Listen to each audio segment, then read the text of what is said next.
MCTV চ্যানেলটি subscribe করে পাশে থাকা বেল আইকনটি বাজিয়ে দিন। তুমি আমারে হীরা পায়া কয়লার মতো ব্যবহার করলা। এমন একদিন আসবো তুমি সেই কয়লার এই পাগলের মতো খুঁজবা আর অনেক আফসোস করবা। জানগো, তোমাকে প্রচন্ড মনে পড়লেও আর কোনোদিন বেহায়ার মতো তোমার সাথে কথা বলতে চাইবো না। আমি নিজেও চাই না আমাকে কেউ ভালোবাসো, কারণ শুধু বিশ্বাস না, ঘৃণা চলে আসছে ভালোবাসার উপর। এখন তো তুমি খুশি না? তোমারে ডিস্টার্ব করাই সাইরে দিছি, না কল না মেসেজ। হ্যাপি?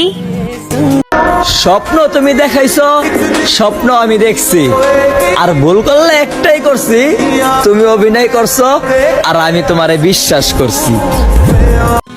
বেঈমানরা কখনো কাঁদে না, আর স্বার্থপররা কখনো স্মৃতি মনে রাখে না। ভালোবাসি বলে অবহেলা করলা, যেদিন হারাইয়া ফেলবা সেই দিন আমার গল্প অন্য কাউকে কইতে গিয়া কান্না করে ফেলবা। আমি জানি না আমি কি চাই, তবে নিজেকে একটা ভয়ঙ্কর মৃত্যু দিয়ে সবাইকে দেখিয়ে দিতে চাই। হাজার কষ্টে থাকলেও বইলো না আমি কষ্টে আছি, কারণ কষ্টে থাকা মানুষগুলারে মানুষ একটু ঠগায় বেশি। নিজের ভিতরে শান্তি না থাকলে দুনিয়ার কোথাও শান্তি মিলে না। অনেকে আমার ঠকাইছে, তুমি কিন্তু ঠকাইও না। তুমি ঠকাইলে হয়তো আমার এই দুনিয়ায় থাকা হবে না। আমাকে এত বিশ্রী ভাবে কাঁদানোর পরও যে আল্লাহ তোমাকে এত সুখ দিচ্ছে, মনে রেখো ওই আল্লাহ কিন্তু আমারও। কি রে নিষ্ঠুর, আমার জন্য কি একটু মায়া লাগে না? কেন আমারে সব জায়গা থেকে ব্লক করে রাখছস? জানলে মধুর চেয়েও মিষ্টি ছিলাম আমি, আজকে পরিস্থিতির কারণে বিষের চেয়েও তিতা হয়ে গেলাম।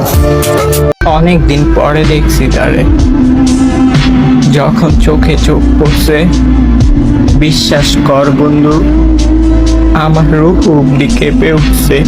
কিরে বেঈমান, তুই তো ঠিকই সুখে আছস, কিন্তু আমি সুখে থাকতে পারি না। তোর স্মৃতিগুলো আমারে রাইতে ঘুমাইতে দেয় না, তোর স্মৃতিগুলো আমারে খাইতে দেয় না, তোর স্মৃতিগুলো আমারে ভালো করে বাঁচতে দেয় না। রিলেশন তো চাইলে আমি অনেকগুলাই করতে পারতাম, কিন্তু আমি তো অনেকজনকে চাইনি, শুধু তোমাকে চাইছিলাম। কিরে বেঈমান, কেমন আছিস তুই? আমার না খুব জানতে ইচ্ছে করে কতটা সুখে আছস। তুই না আমারে কইতি আমারে ছাড়া একটা মুহূর্ত তোর ভালো লাগে না।